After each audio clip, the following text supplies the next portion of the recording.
जय श्री राम दोस्तों, कैसे आप? आई होप सारे स्वस्थ होंगे और मस्त होंगे। तो आज हम देखेंगे कि दिल्ली में मुख्यमंत्री को लेकर 12 दिनों के सस्पेंस के बाद रेखा गुप्ता के रूप में एक नई मुख्यमंत्री मिली। जानते हैं कौन है रेखा गुप्ता और क्यों भारतीय जनता पार्टी ने उनको दिल्ली की कमान सौंपी। देते हैं आपको सारी जानकारी, वीडियो में अंत तक बने रहिए। रेखा गुप्ता दिल्ली की नवनिर्वाचित मुख्यमंत्री भारतीय जनता पार्टी से जुड़ी हुई है। उनका जन्म 19 जुलाई 1974 हरियाणा के जुलाना गांव में हुआ था। रेखा गुप्ता ने अपनी राजनीतिक यात्रा छात्र राजनीति से शुरू की और दिल्ली विश्वविद्यालय छात्र संघ की महासचिव बनी। इसके बाद वे नगर निगम की पार्षद और दक्षिण दिल्ली नगर निगम की मेयर के रूप में कार्य कर चुकी है। रेखा गुप्ता का राजनीतिक सफर बहुत ही प्रभावशाली रहा है, जिसमें उन्होंने कई महत्वपूर्ण पदों पर कार्य किया है। वे दिल्ली बीजेपी की महासचिव और भाजपा महिला मोर्चा की राष्ट्रीय उपाध्यक्ष भी रह चुकी हैं। भारतीय जनता पार्टी ने रेखा गुप्ता को दिल्ली का मुख्यमंत्री बनाने पर एक तीर से कई निशाने साध लिए। एक तो बीजेपी शासित राज्यों में कहीं पर भी महिला मुख्यमंत्री नहीं है। दूसरा, दिल्ली में महिलाओं की बहुत बड़ी संख्या है, जो ज्यादातर आम आदमी पार्टी का वोट बैंक माना जाता है। एक और कारण ये भी है कि रेखा गुप्ता बनिया समाज से आती है और इसी समाज से केजरीवाल भी है। इसी को मद्देनजर रखते हुए भारतीय जनता पार्टी ने महिला मुख्यमंत्री देने का निर्णय किया। इसी सब विषय को लेकर यह चर्चा दरबारी चैनल न्यूज 24 पर चल रही थी। सब दिल्ली के मुख्यमंत्री को लेकर अपने अपने प्रयास लगा रहे थे और बीजेपी को घेरने की कोशिश कर रहे थे, जिसको लेकर साजिया इल्मी ने ऐसा करारा जवाब दिया कि सबकी बोलती बंद हो गई। तो देखते हैं कि मुख्यमंत्री को लेकर न्यूज 24 पर बैठे प्रवक्ताओं ने क्या कहा और किस तरीके से साजिया इल्मी ने उनका मुंहतोड़ जवाब दिया। तो शुरू करते हैं इस मजेदार डिबेट को। चालू करो बे। देख रहे थे आप दिल्ली बीजेपी के दफ्तर पर।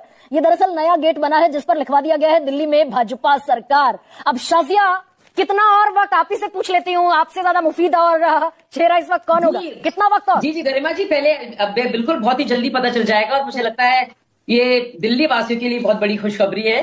भाजपा के लिए तो खैर है ही, लेकिन जो अभी वरिष्ठ पत्रकार रविंद्र जी बहुत सारी बातें कर रहे थे और लग रहा था मुझे कि वो सब कुछ जानते हैं और भाजपा के बारे में भाजपा से ज्यादा जानते हैं। और मुझे लगता नहीं उनको ये इतने अंतर्यामी है कि उनको ऐसा क्यों लग रहा है कि सब लोग चाह रहे हैं कि वो बने।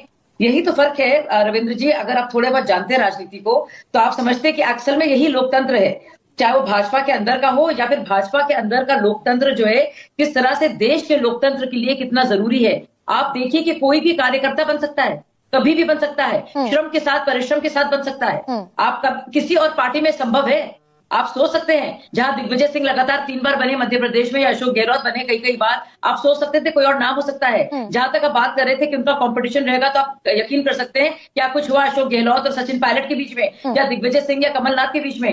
शायद आपको अपनी राजनीति की समझ को पुख्ता करना चाहिए और सोचिए एक ही वाहिद पार्टी है जहां किसी को पता नहीं होता, कोई भी नेता समझता नहीं है कि मेरे ये बाप की जागीर है, ये जाति जागीर है। कोई भी विधायक, कोई भी कार्यकर्ता बन सकता है। आप सोच सकते हैं। लेकिन पता तो ये बात तो रविंद्र सही कह रहे हैं शाजिया, की बात पता तो सिर्फ टॉप 2 जरूरी बात है। पता तो लेकिन टॉप 2 नरेंद्र मोदी और अमित शाह का ही होता है ना शाजिया। बहुत जरूरी है। तो ये बात तो ठीक कह रहे हैं रविंद्र, उसको कम से कम स्वीकार कर लीजिए। आज समझ पाते तो आपको पता चलता। और आप सोचिए जैसे कि कांग्रेस में पैदा हुए हैं सीएम बनने के लिए, चाहे वो हुड्डा जी हो या गहलोत जी हो, वो पैदा हुए हैं। कोई कार्यकर्ता ख्वाब भी नहीं देख सकता है। ये फर्क है और इसको कहते हैं लोकतंत्र, इनर डेमोक्रेसी। और देश की डेमोक्रेसी के लिए कितना जरूरी है भाई साहब। ठीक है, अब शाजिया ये तो बता दीजिए, हो गया आपका व्यक्तिगत हमला रविंद्र जी पर। बातियों की मैं धज्जियां उड़ा दूं। अभी सुनिए ना, 2 लोग तय करते हैं, आपने कैसे सोचा? अच्छा ठीक है, विधायक दल है, संसदीय ग्रुप है, इसीलिए लंबी लंबी मीटिंग्स हो रही हैं। तो भाई साहब अपनी अकल ना लगाइए। भाजपा अपने हिसाब से चलती है,